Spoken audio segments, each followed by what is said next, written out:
Muy buen día, amada iglesia. Quiero que oremos en este momento, ¿sí? La palabra de Dios va a ser expuesta, así que te pido a que puedas cerrar tus ojos y le entregues al Señor en oración todo lo que Él nos va a enseñar en esta mañana, ¿sí? Amado Padre, gracias te doy, Señor, primeramente por darme la oportunidad de dirigirme a tu pueblo, a tu iglesia, Señor, porque es un privilegio para mí hacerlo, pero también una gran responsabilidad, Señor. Ayúdame a que todo lo que hable, Señor, sea guiado por tu Espíritu Santo y que puedas tú mismo, Señor, por medio de tu Espíritu Santo, morando en cada uno de mis hermanos y mis hermanas en este lugar, ilumines tu palabra, Señor, para poder comprenderla, entenderla a cabalidad, Señor, y poder salir de acá siendo ministrados por ella, Señor. En el nombre poderoso de Jesús, amén y amén. Bueno, como iglesia nosotros lo mejor o lo que más debemos hacer es centrarnos en la vida, la predicación de nuestro Señor Jesucristo. Hoy vamos a ver un evento muy interesante, una conversación entre Jesús en Lucas 19, versículo 1, uno de los encuentros que tuvo Jesús o evangelismos personales que Él hizo, lo hizo con este personaje tan conocido, ¿sí? Lo hizo con Nicodemo, con la mujer samaritana, con el joven rico y con este gran personaje donde Él, en este relato de Lucas 19, el versículo 10, el final de ese relato, pero es el hincapié del por qué voy a dar este mensaje sobre lo que hizo Jesús con este publicano llamado Zaqueo. Porque en este versículo 10, Él demuestra cuál es el objetivo de la misión del Mesías prometido. ¿Por qué Jesús se encarnó y vino a la tierra? Bueno, Él se encarnó y vino a la tierra porque el Hijo del Hombre vino para buscar y salvar lo que se había perdido. Esa es la misión de la encarnación. Él vino a la tierra, se encarnó, tuvo un cuerpo como el nuestro, asumió nuestra naturaleza humana para poder salvarnos a nosotros, para poder buscar y salvar todo lo que estaba perdido, y cada uno de nosotros somos eso, ¿verdad? De hecho, desde Génesis 3, versículo 8, Dios está en esto. A partir de que el hombre pecó, Dios busca al pecador y no es al revés. No hay pecador que busca a Dios, es Dios el que promueve esa búsqueda y esa salvación, porque si dependiera de nosotros no lo pudiéramos hacer nunca, porque no queremos y tampoco podemos. Génesis 3:8 dice: y oyendo la voz de Jehová, de Dios, que se paseaba en el huerto, esto fue después de que pegaron a Adán y Eva, al aire del día, y el hombre y la mujer se escondieron de la presencia de Jehová Dios entre los árboles del huerto. El versículo 9 dice: mas Jehová Dios llamó al hombre y le dijo: ¿dónde estás tú? Desde entonces Dios busca a los pecadores, y eso es una bendición, hermano, hermana. Entender que Dios mismo nos está buscando, que Dios mismo propició para pagar por nuestros pecados, es una bendición que debemos de reconocer, y eso nos va a hacer amarle mucho más a Él. Ezequiel 34:16 es uno de los textos más hermosos donde Dios declara una vez más esto. Dice: yo buscaré a la perdida y haré volver al redil la descarriada, vendaré a la perniquebrada y fortaleceré a la débil. Dios es un Dios que busca. Él no está aislado allá arriba esperando de que por algún motivo nosotros hagamos algún esfuerzo o nos portemos tan bien que le podamos encontrar a Él. Él sabe que eso es imposible. Entonces Él tomó el primer lugar, Él motivó esto, Él hizo que nosotros nos acerquemos a Él, porque de otra manera iba a ser imposible, hermano. Romanos 3:11 dice que no hay quien entienda y no hay quien busque a Dios. ¿Cuántos hay que buscan a Dios? Pablo no se equivocó. Lo que Pablo escribió a la iglesia de Roma es inspiración del Espíritu Santo, es revelación del Espíritu Santo para él, y él dice que no hay quien busque a Dios. Ahora hay personas que, entre comillas, buscan cosas de Dios. Por supuesto, ¿quién no quiere ser bendecido por Dios? ¿Quién no quiere ser amado por Dios? Por supuesto. Pero realmente buscar a la persona de Dios, entendiendo que solo esa persona puede perdonarme mis pecados, eso nadie busca. Y Dios dice que el que no se acerca de esa manera no le va a encontrar a Él. Debemos acercarnos con un corazón humilde, buscando, entendiendo de que Él va a perdonar nuestros pecados, no las añadiduras. Esa es la historia de la Biblia, que Dios busca a las personas. Él vino a buscar y a salvar lo que se había perdido, los pecadores que cada uno de nosotros somos y estábamos condenados. No es que hicimos algo para estar condenados, nacimos con una naturaleza que nos lleva a la condenación. Por eso Jesús mismo le explicó a Nicodemo en Juan 3, ¿verdad? Que no había forma de que un ser humano sea salvo si no naciere de nuevo, si no obtuviera una nueva naturaleza. Porque no es por la bondad o por lo bien que te puedas portar o por los rituales religiosos que puedas hacer. Eso no alcanza, es imposible por medio de eso. Por eso Él vino a buscar y a salvar. Y Él tenía que hacer esto, porque a nosotros no nos iba a alcanzar con lo que nosotros podemos hacer. Imposible, no tenemos las ganas ni la capacidad de hacerlo. Efesios 4:17 dice: esto pues digo y requiero en el Señor. Esto es lo que Dios hablaba a través de Pablo a la iglesia de Éfeso, ¿sí? Y Dios decía a través de Pablo: esto pues digo y requiero en el Señor, que ya no andéis como los otros gentiles. Ustedes son personas que fueron convertidas, creyeron en el Señor Jesucristo, pusieron su fe en Él, se arrepintieron de sus pecados. Dios limpió sus pecados ahora. Ya no tienen que andar como los otros gentiles. ¿Cómo anda el mundo entero? ¿Sí? ¿Y cómo anda el mundo entero, Pablo? Ellos andan en la vanidad de su mente, dice. El 18, tienen el entendimiento entenebrecido. Escuchen bien la radiografía de una persona que no nació de nuevo. Esta es la radiografía de cada ser humano que pisó la faz de la tierra, a excepción de Jesucristo. Antes de nacer de nuevo, por supuesto, ¿verdad? Tenemos el entendimiento entenebrecido, estamos ajenos a la vida de Dios por la ignorancia que nosotros hay. ¿Y por qué está la ignorancia? Porque nuestro corazón es un corazón de piedra. Por eso Dios en Ezequiel prometió que Él mismo quitaría el corazón de piedra y nos daría un corazón de carne, porque nosotros no lo podíamos. No queremos hacerlo, no podemos hacerlo. Entonces Dios promovió y Dios hace eso en cada pecador. Él cambia nuestro corazón de piedra por el de carne, porque nosotros no podemos hacerlo. Escuchen bien, ahora, cada vez que ocurre eso, cada vez que una persona, como la persona que estuvo ahí, dijo: me arrepiento de mis pecados, cada vez que una persona reconoce eso, hay gozo en los cielos. Nada produce más gozo en el cielo que un pecador arrepentido. Nada, nada. En Lucas, en el capítulo 15, Jesucristo mismo contó 3 historias sobre el gozo que hay en el cielo cuando un pecador se arrepiente. ¿Sí? En el versículo, las 3 historias son primero la oveja perdida, después la moneda perdida y después está la historia más larga, que es el del hijo pródigo o el hijo perdido. Y en cada una de esas historias, por más corta que sea, Dios muestra por medio de un versículo cuán gozoso está el cielo cuando un pecador es restaurado. El 15:7, por ejemplo, en el último versículo de la historia de la oveja, dice: os digo que así habrá más gozo en el cielo por un pecador que se arrepiente que por 99 justos que no necesitan de arrepentimiento. Ahora yo te pregunto, ¿hay algún justo en la tierra?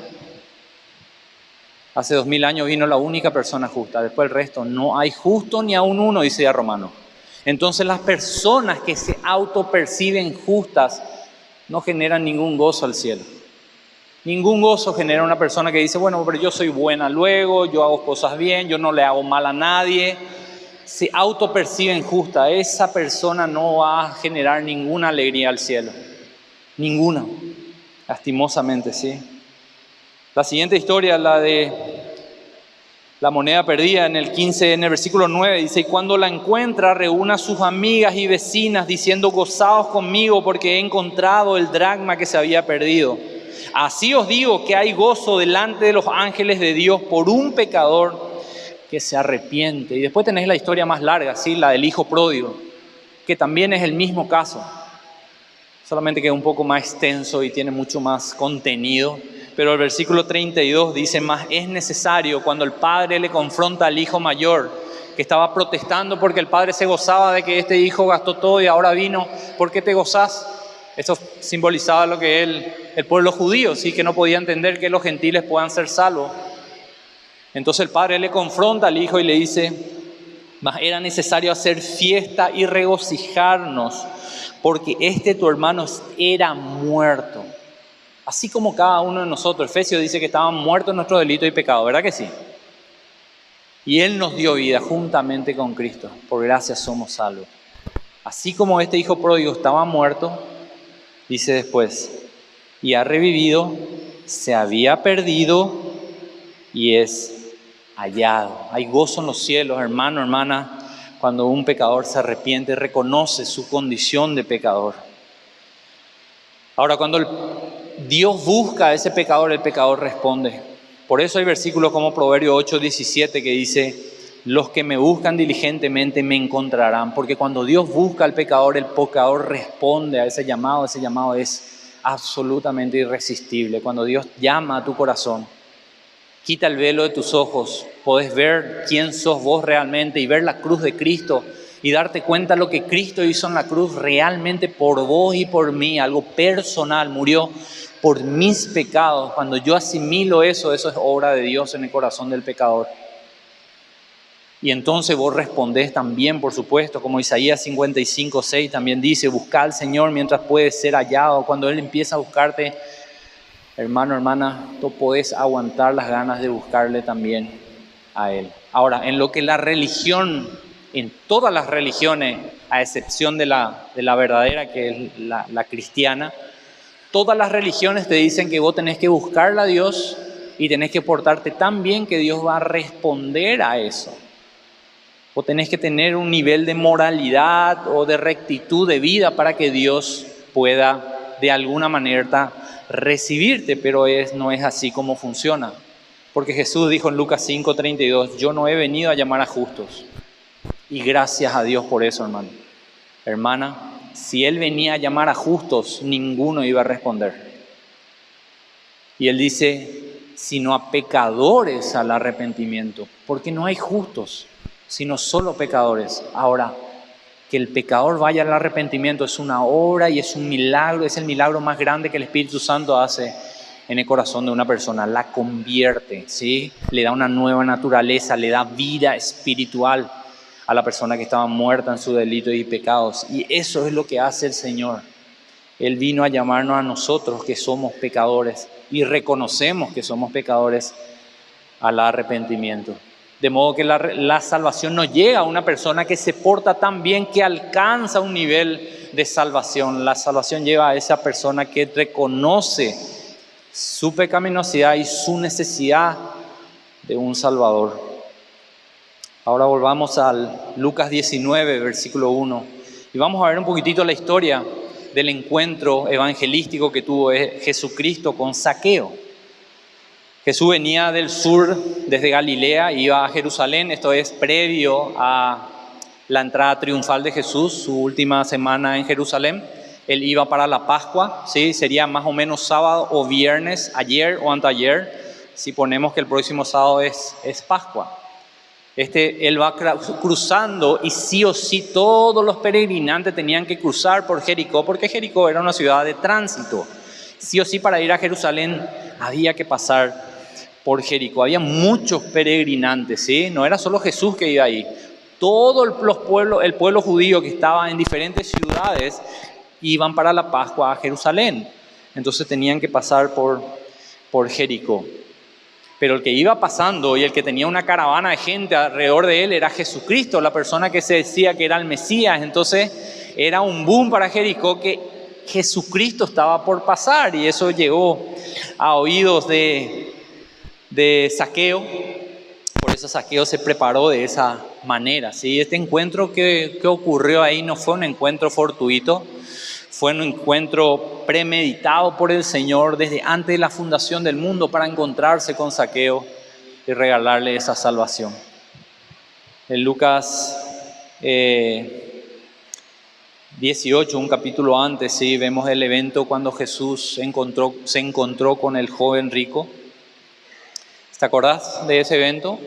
El joven rico se acercó a Jesús, le dijo todas las cosas que él cumplía. Jesús le dijo: ok, vos cumplís la ley, te doy 5 mandamientos, ¿lo cumplís? Y él, en vez de darse cuenta que no lo hacía, él decía, bueno, externamente lo cumplo, nadie puede acusarme de eso. Así como Pablo, nadie podía acusarle a Pablo de romper la ley judía. Él era irreprensible, decía, externamente. Pero Jesús, por supuesto, con su omnisciencia, veía el corazón de ese joven rico y dijo, ¿sabes qué? Hay otra persona en el trono de tu corazón y no es Dios. Y yo te voy a mostrar por medio de esta pregunta quién está en el trono de tu corazón. Y le dijo, ¿podés dejar todas tus riquezas y seguirme? ¿Darle a los pobres y seguirme? Ahí recién el rico parece que dijo, espera, es demasiado lo que me está pidiendo. Lo único que Jesús quería exponer era su falsa apariencia de piedad, mostrarle que por medio de, entre comillas, cumplir la ley externamente era imposible entrar al cielo, porque la pregunta del joven rico fue, ¿cómo puedo hacer para entrar al cielo? ¿Cómo puedo hacer para heredar la vida eterna? Bueno, Jesús en el 18:23 le dice, entonces él, oyendo esto, el joven se puso muy triste porque era muy rico. Y el 24 dice, al ver Jesús que se había entristecido mucho, dijo, cuán difícilmente entrarán en el reino de Dios los que tienen riquezas. Ahora voy a explicar a qué se refiere eso. El 25, porque es más fácil, y pone un ejemplo de algo, de una imposibilidad, una exageración. ¿Cómo hago para meter un camello por el ojo de una aguja? Es imposible. Es más fácil hacer eso, dice Jesús, que un rico que ama sus riquezas pueda entrar al reino de Dios. Y el 26 dice que los que oyeron esto dijeron, eran sus discípulos los que estaban oyendo eso, se codearon cuando Jesús dijo eso y dijo, che, entonces ¿quién va a entrar al reino de los cielos? Si un rico, que entre comillas para esa cultura simbolizaba la bendición de Dios sobre él, por eso tenía riquezas, si esa persona que en teoría tiene la bendición de Dios no puede entrar al cielo, entonces ¿quién va a entrar al cielo? Y ahí Jesús le dice la famosa frase, muy mal interpretada muchas veces, y él dijo, lo que es imposible para los hombres es posible para Dios. ¿Qué es imposible para los hombres? Salvarse a sí mismos. Por eso Dios tuvo que salvarnos, porque eso sí es posible para Dios, salvar a un pecador. No es posible para ese rico pecador por sí solo entrar al reino de los cielos, ¿sí? Porque es más fácil meter un camello. Ahora, ¿se pueden salvar una persona que tiene mucho poder adquisitivo? Claro que sí. Si su amor no está en eso, por supuesto que puede salvarse. De hecho, ahora vamos a ver una persona que fue salva y era una persona rica. Lucas 19:2, otra vez dice, y sucedió que un varón llamado Zaqueo, que era jefe de publicanos, ¿y qué dice? Y rico. Este era rico. Y vemos al final de la historia que este sí se salvó.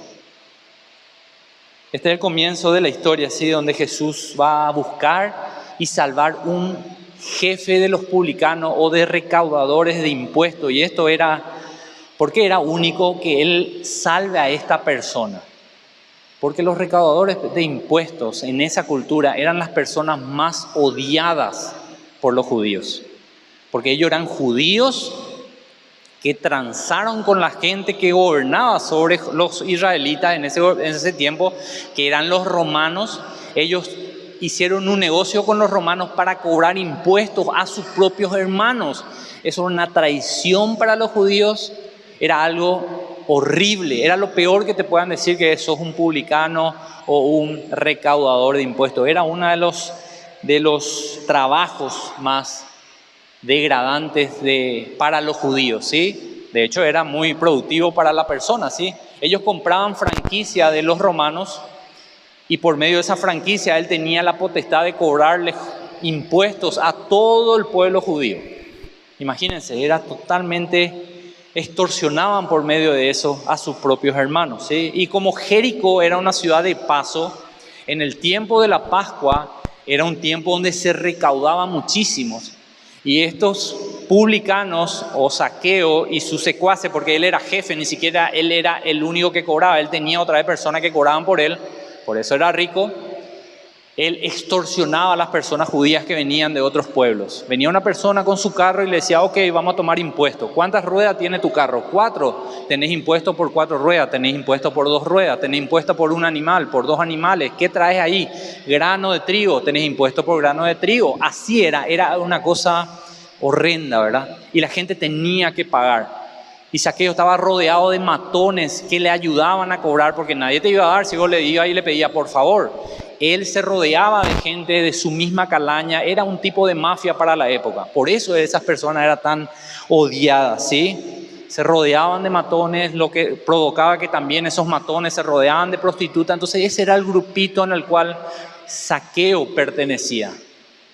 Por eso era aborrecido por sus hermanos. Vuelvo a repetir, y sucedió que un varón llamado Zaqueo, que era jefe de publicanos, ¿sí? Él era jefe de publicanos, estaba en la cúspide de esa profesión odiada por sus hermanos. Pero en toda esa corrupción que él vivía, en todo ese menester en que él estaba día a día rodeado de ese tipo de personas, vemos por lo que él hizo, de que hubo algo tal vez en su corazón, hubo una curiosidad hacia esa persona que pasaba por Jericó yendo a Jerusalén, llamado Jesús, porque la gente hablaba de que esa persona era el Mesías. Estaba interesado en Jesús, por eso el versículo 3 dice, procuraba ver quién era Jesús. ¿Era curiosidad nada más? Por supuesto que era curiosidad. ¿Había algún anhelo en su corazón de búsqueda de perdón de sus pecados? La Biblia no nos dice que es así. Podemos asumir por lo que ocurrió que es así. Pero sí había un interés en él, en ver quién era Jesús. Pero, dice, no podía a causa de la multitud, pues era pequeño de estatura. Versículo 4 dice, y corriendo se adelantó a la procesión en la cual venía Jesús. Se adelantó corriendo delante y subió a un árbol de sicómoro para verle, porque había de pasar por allí. ¿Sí? Se sube a un árbol. Ahora, entiendan bien el contexto. Esta persona era odiada por el pueblo y sabía que era odiado por el pueblo. Él aceptó ser un traidor para los judíos y hacerse rico. Ok, acepto, soy un traidor. Él venció la vergüenza de exponerse públicamente a todas las personas que estaban ahí con tal de verle a Jesús. Subir al árbol y verle a Jesús. Él no podía ir a la sinagoga, él no podía participar de ningún evento donde estén los judíos. Él era un desechado de su propio pueblo, ¿sí? Estaba totalmente aislado de la nación judía. Y el versículo 5 es impactante porque Jesús habla. Y dice, cuando Jesús llegó a aquel lugar, mirando hacia arriba, le vio y le dijo, Zaqueo. Ahora, ¿quién le dijo a Jesús que era Zaqueo, Zaqueo? Nadie, ¿verdad? Otra vez Jesús mostrando su omnisciencia, mostrando su parte divina. Él le dijo y le llamó a este pecador por su propio nombre. Le dijo Zaqueo. Imagínense para la gente que estaba alrededor, viendo a Jesús, y todos se dieron la vuelta y vieron que era Zaqueo, el recaudador de impuestos, que estaba en el árbol. Y la gente diciendo, pero si vos sos el Mesías, ¿cómo le vas a llamar? Vos no sabés lo que es Jesús. No sabés quién es esa persona a la cual vos le estás llamando. ¿Y qué le dice? Date prisa, desciende, porque hoy es necesario que pose yo en tu casa. Zaqueo jamás se hubiese imaginado que Jesús, aquel del cual dice la gente que es el Mesías, iba a venir a su casa a posar. Posar significa que va a pasar la noche, ¿sí? No es me voy y conozco tu casa. Es pasar un tiempo dentro de su casa. Porque hoy es necesario que yo entre en mi casa. Esto no es una sugerencia, no es una consulta. Che, Zaqueo, ¿será que puedo entrar en tu casa? Esta es una orden, es un mandato del Creador del cielo y la tierra. Le dijo, Zaqueo, hoy voy a entrar a tu casa. Y es necesario, cada vez que usa la palabra necesario en Juan, en los evangelios, Jesucristo o el relator de ese evento, cuando dice es necesario, quiere decir que está dentro del plan y propósito soberano de Dios, en este caso para salvar a Zaqueo. Era necesario que ocurra esto. ¿Qué pasó en el 6? Entonces él descendió a prisa y le recibió. ¿De qué manera? Gozoso. No tenía miedo, no tenía vergüenza, tenía gozo en el corazón. Gozo en el corazón porque había alguien que quería entrar a su casa. Y ese alguien era el que la gente decía que era el Mesías. Había gozo en Zaqueo y del otro lado había gozo en Cristo, había gozo en Dios. Porque hay gozo en Dios cada vez que un pecador se arrepiente. Entonces, cada vez que la salvación alcanza a un pecador, hay gozo en los cielos, ya lo vimos. Ahora, ¿qué pasaba con la población, la gente que estaba alrededor de Jesús? El 7 nos dice qué pasaba. Al ver esto, todos murmuraban diciendo que había entrado a posar con un hombre pecador. Ahora, quiero que entiendan, el pueblo judío jamás podía aceptar que el Mesías, su Mesías, venga a los pecadores. No, ellos estaban preparándose, cumpliendo todos los rituales, cumpliendo la ley a cabalidad, conociendo los mandamientos, externamente comportándose moralmente correctamente para cuando venga el Mesías, venga hacia ellos. Ellos no podían comprender que el Mesías venga a un pecador y no a ellos. Eso era inconcebible para ellos, era un golpe para ellos. Por eso en Lucas 15:1 dice: se acercaban a Jesús todos los publicanos y pecadores para oírle, y los fariseos y los escribas murmuraban diciendo: este a pecadores recibe y con ellos come.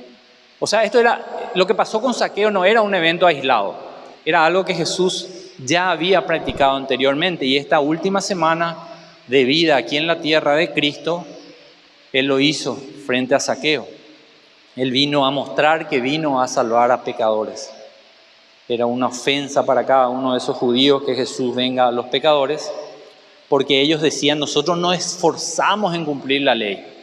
Yo hago esto, yo hago aquello, yo cumplo la ley a cabalidad. Por eso en Lucas 5:32 Jesús vuelve a repetir lo que ya dije: no he venido a llamar a justos, sarcásticamente, ¿sí?, sino a pecadores al arrepentimiento. Solamente un pecador que reconoce su condición acepta el Evangelio. Una persona que se asimila a sí mismo como justa no recibe el Evangelio, ¿se entiende? Si yo no conozco mi condición de pecador delante de Dios, yo no puedo recibir al Salvador que Él envió. Recibo a una persona que me va a ayudar a ser mejor persona. Recibo una persona que me va a ayudar a cumplir mis metas y propósitos que yo quiero cumplir. Pero ese no es el Evangelio. El Evangelio es que Cristo vino a salvarnos de nuestros pecados. Él murió para limpiarnos de nuestros pecados, porque de otra manera no íbamos a poder acceder al cielo. ¿Sí? Y descendió a prisa, dice en el versículo 6, y le recibió gozoso. El versículo 7 nos muestra que la multitud rechazó eso, murmuraban, porque Jesús entró a la casa de Zaqueo. Y ahí como se baja el telón de ese evento en el 7, en el versículo 7, al final, como se baja un telón, ¿sí? Termina la escena número 1, vamos a decir. Pasa un tiempo, que la Biblia no nos dice cuánto, para empezar el versículo 8, y ahí se levanta el telón otra vez, y leemos lo que dice el versículo 8. ¿Qué está pasando ahí en la casa de Zaqueo? Entonces Zaqueo, ha pasado un tiempo, ¿sí?, de conversación, donde Jesús explicó el Evangelio, predicó a esa persona, y no solo a él, sino a las personas que estaban con él. Entonces dice que Zaqueo, puesto en pie, dijo al Señor: he aquí, Señor, la mitad de mis bienes doy a los pobres, y si en algo he defraudado a alguno, se lo devuelvo cuadruplicado. Esta es una transformación genuina de un verdadero convertido, ¿sí? Se volvió de un extorsionador profesional que se ganaba la vida en eso a un filántropo, a una persona que no le importa el dinero, que lo único que quiere es que la gente esté bien y está centrado en otras cosas. Y ahí dice el versículo 9, Jesús le dijo: hoy ha venido la salvación a esta casa. Jesús es omnisciente, ya lo vimos, ¿sí? De hecho, en todos los relatos del Evangelio vemos la omnisciencia de Cristo. En Juan, terminando el capítulo 2, dice que Jesús no necesitaba que nadie le diga lo que estaba en el corazón del hombre, porque Él sabía lo que estaba en el corazón del hombre. Entonces la declaración de Zaqueo era una declaración genuina. No lo dijo para estar bien con Jesús y quedar bien con la gente que estaba ahí, después no lo iba a hacer. Jesús se dio cuenta que lo que este varón estaba diciendo estaba en su corazón realmente. Había un cambio de naturaleza en Zaqueo. Por eso Jesús dijo, hoy ha venido la salvación a esta casa. Zaqueo mostró frutos de arrepentimiento, frutos de salvación. A diferencia del joven rico, ¿sí? Que amaba su dinero, que cuando Jesús lo confrontó con ese amor, se fue triste, no se animó a dejar eso. Dijo, no puedo, es muy alto el precio que pagar para seguir a este. Es muy alto el precio para entrar al reino de los cielos. No estoy en condición de dejar mi riqueza. Zaqueo no le importó nada. Y esa es la marca de una persona que realmente se convierte al Señor. Eso debió haber pasado en tu vida, así como ocurrió en la mía. Cuando el Señor te llamó a arrepentimiento, ya no importa otra cosa. Yo no me acerqué al Señor para ver qué me puede dar, o si puedo tener un mejor trabajo, o puede bendecir mi familia, o me puede dar salud, o me puede dar recursos, o puedo ser alguien conocido, ¿sí? Yo me acerqué al Señor porque el Señor me mostró quién yo era realmente. Me mostró lo bajo que estaba. Me mostró mi imposibilidad de ser salvo por mis propias obras, aun cuando yo me creía una persona moralmente correcta.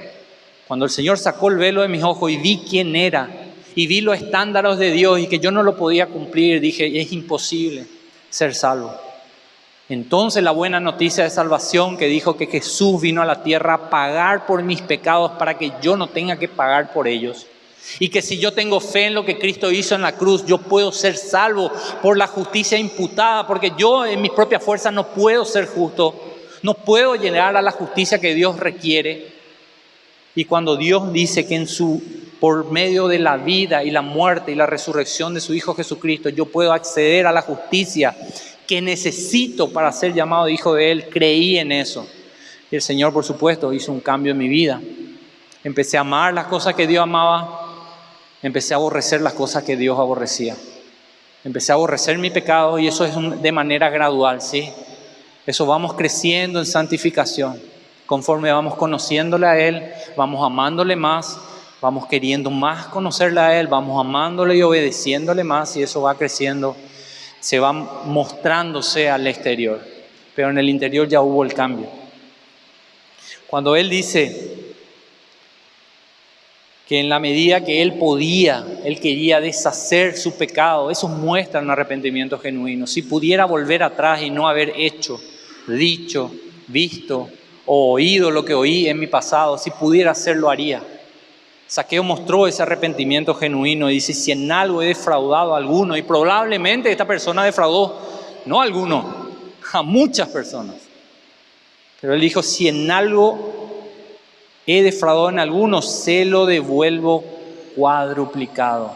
Ahora, a este ritmo, dando la mitad de mi riqueza a los pobres y de la otra mitad devolviendo cuadruplicado a la gente a la cual estafé, lo más probable es que Zaqueo se iba a quedar sin nada. ¿A ustedes piensan que a él le importó eso? No le importó, ya no le importó, su corazón no estaba ahí. Por eso Jesucristo vio que hubo una transformación en su corazón. Por eso Jesucristo dijo que la salvación vino a ese lugar. Y en la segunda parte dice, del 9, en la segunda parte del 9, dice, por cuanto Él también es hijo de Abraham, dice. Ahora, ¿por qué dijo Jesús eso? Sí, Él era judío, Él era hijo de Abraham, ¿sí? Descendiente de Abraham, es judío. Ahora, ¿por qué? Bueno, Pablo nos va a enseñar en Romanos por qué Jesucristo dijo que Él era un hijo de Abraham. ¿Porque era de sangre? Claro que sí, pero no espiritualmente. Romanos 2:28 dice, pues no es judío el que lo es exteriormente, ni es de la circuncisión la que se hace exteriormente en la carne, sino que es judío el que lo es en lo interior, en la circuncisión.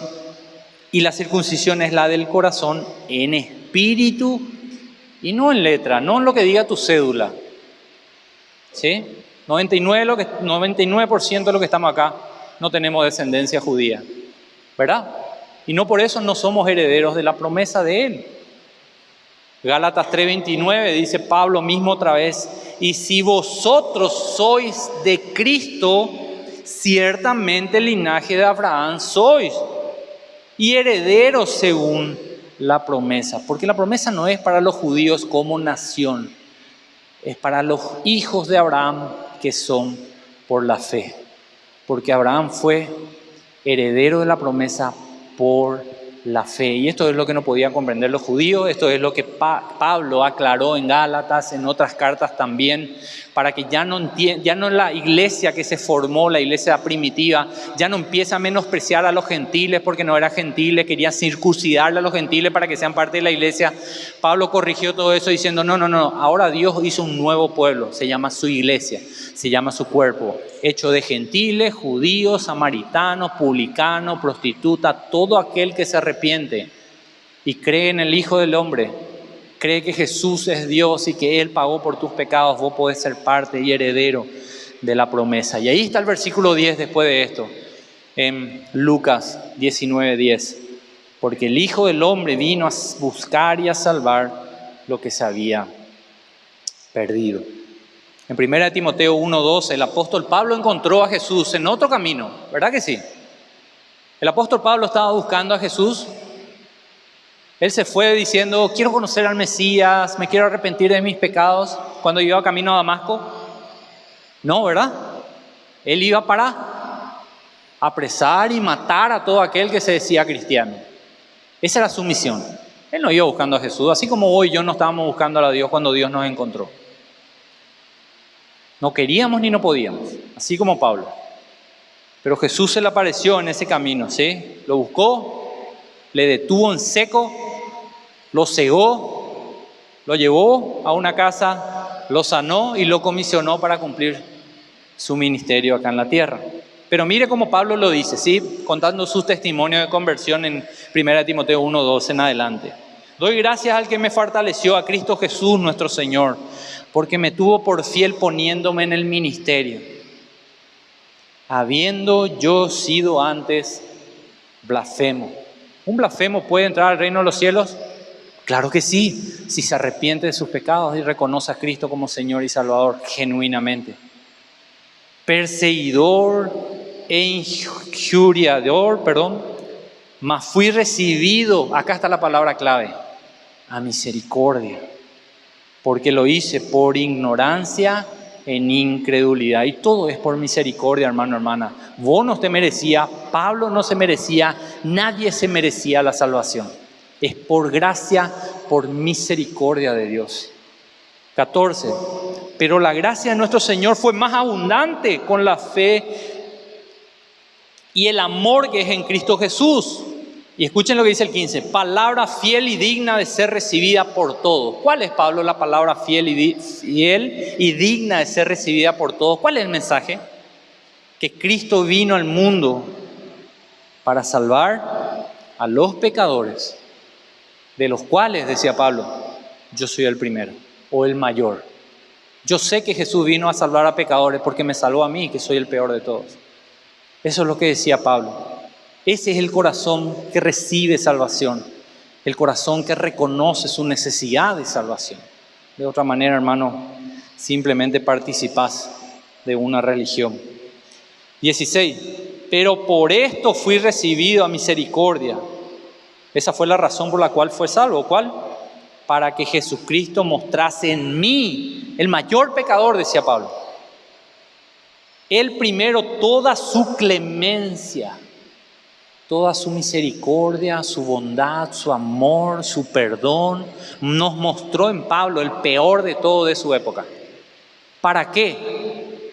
Para ejemplo de los que habían de creer en Él. Eso sos vos y yo, que vemos el ejemplo de Pablo escrita en las páginas hermosas de nuestra Biblia.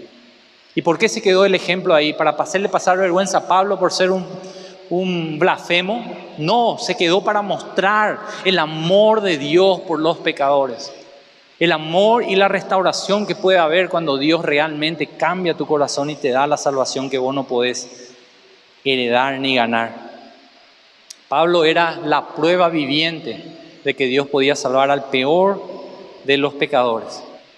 Por eso su relato de salvación se repite 6 veces en el Nuevo Testamento, ¿sí? En Hechos 9, 22, 26, Gálatas 1, 2, Filipenses 3, Pablo repite su conversión, muestra cómo el Señor lo sacó de las tinieblas y lo llevó a la luz admirable. Y eso merece alabanza, dice. Por eso el 17 da una pequeña doxología y dice, por tanto, el Rey de los siglos, inmortal, invisible, al único y sabio Dios, sea ¿qué cosa? El honor, la gloria por los siglos de los siglos. Amén. Da una alabanza a los cielos, Pablo no se aguantó. Acordándose de su conversión, no se aguantó diciendo, toda la gloria es para el Señor. Yo no merecía nada. Merecía el infierno por mis pecados. Y Él me salvó, me restauró. Así que Dios está realmente en por poner una palabra, negocio de salvar a los pecadores. Romanos 5:8 dice, cuando éramos aún pecadores, o cuando éramos aún buenos, ya estábamos a punto de ser tan buenos, Cristo murió para darnos el empujoncito. No, éramos pecadores, muertos en nuestro delito y pecado, y ahí, en esa condición, Cristo murió por nosotros. ¿Cómo no darle gloria a nuestro Señor y Salvador? Cuando éramos enemigos de Él, Él murió por nosotros. Él murió para salvar a los pecadores y los impíos. Y esto es exactamente lo contrario que la religión enseña. La religión te enseña, tenés que portarte bien, tenés que hacer esto y esto y esto, y tal vez vas a ser alcanzado por Dios, Dios te va a dar una oportunidad. Pero el Evangelio es para las personas que reconocen su condición y su incapacidad de salvarse a sí mismos. Reconocen que merecían el infierno y que por gracia y misericordia de Dios Él nos convirtió en sus hijos y nos regala el cielo. Lucas 18:13, en el evento entre el rico y el publicano, en el templo, orando a Dios, es el evento más significativo de cómo Cristo muestra la necesidad o cómo debe estar el corazón de una persona para salir justificado delante de Dios. Decía, el rico, ¿cómo oraba? Yo hice, yo cumplo, yo doy. Y el publicano dice, estando lejos, no quería ni aún alzar los ojos al cielo, sino que se golpeaba el pecho. Como Pablo, ¿verdad? Que decía, golpeo mi cuerpo y lo pongo en servidumbre, lucho con mi naturaleza pecaminosa y pongo en obediencia al Señor. Se golpeaba el pecho diciendo, Dios, la única forma de salvarme, Señor, es que vos seas propicio para mí, que vos pagues por mí, sería eso. La propiación es el pago que hizo Dios en rescate por los pecadores. La propiación es lo que Cristo hizo en la cruz. Y este pecador decía, Señor, trae algo, pagá porque yo no puedo pagar. Yo no me puedo salvar a mí mismo. Necesito que alguien pague por mí. Sé propicio de mí porque yo soy un pecador. Y el 14 Jesús dice lo que ocurrió después con estas dos personas.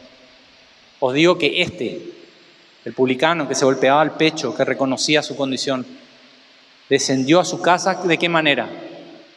Justificado. Recibió la justicia imputada de la cruz antes que el otro, porque cualquiera que se enaltece como el primero, el día que te presente delante de Dios con tu currículum, con lo que hiciste, con dónde serviste, con lo bien que te portaste, te presentás delante del Señor, el Señor dice, no me sirves. Tu justicia es como un trapo de inmundicia para Él. Pero para vos y para mí que creemos en Jesucristo y que pusimos nuestra confianza en la cruz, vamos a presentarnos diciéndole, Señor, somos pecadores, pero Cristo murió por nosotros. Él pagó, Señor.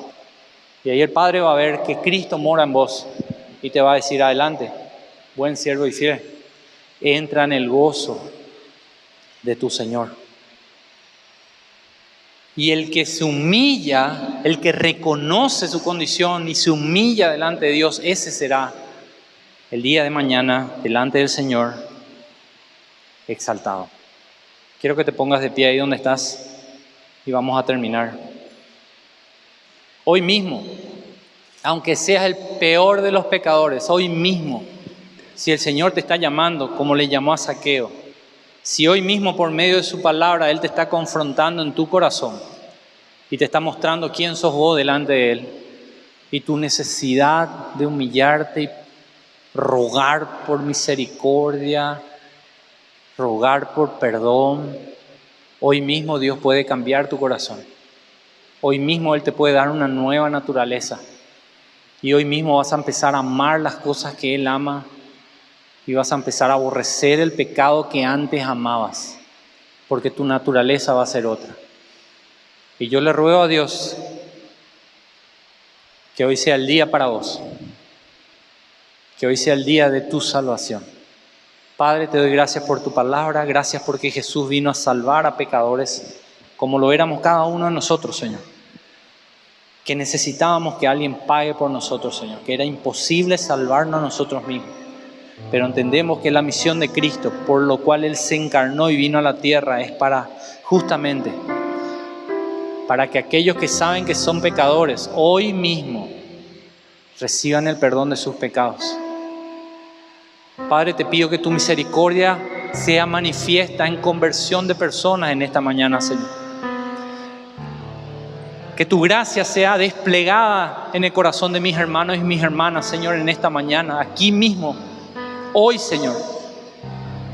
Que no se vayan a su casa sin reconocer, Señor, de dónde tú le sacaste, si sos salvo, de dónde Jesús te sacó, que Él pagó por tus pecados, que Él ya no necesita hacer más nada por vos, Él hizo lo más grande que es darte salvación, que de ahora en más lo único que vos tenés que hacer es darle gracias y toda la gloria y honra por lo que ha hecho en tu vida, te ha dado salvación, y si aparte de eso provee para tus necesidades, ¿cómo no servirle? Y si aparte de eso te da salud, ¿cómo no servirle y amarle más? Y aparte de eso te da una familia, un techo, trabajo, un vehículo. Pero Señor, esas son añadiduras, Señor. Pero si tenemos eso, ¿qué nos ataja para servirte, para amarte y contarle a las personas, Señor, ese mensaje de salvación tan hermoso y tan importante, Señor? Que Cristo vino para salvar a pecadores. Pero tu mensaje tiene que estar completo diciendo: y yo era el peor de ellos, y Cristo me restauró. Gracias por eso, Señor. Te amamos, te bendecimos, te obedecemos porque te amamos y queremos servirte, Señor, y que a través de nosotros y de la predicación de tu evangelio, Señor, las personas aquí en Reducto, Padre, y a través de nuestras vidas sean salvas, Señor. Lleguen al conocimiento del Salvador, Señor. Que tu sana doctrina sea predicada todas las veces que este púlpito se abra, Señor, dándote la gloria al único merecedor de toda la gloria, al Rey de Reyes y Señor de Señores, al Cordero que fue inmolado para pagar por los pecados de pecadores como nosotros. Gracias, Padre, por esa salvación tan grande, Señor. Te amamos, te bendecimos y toda la gloria va a ser siempre para ti, Señor, en nuestras vidas y a través de nuestras vidas, en el nombre de Jesús. Amén y amén.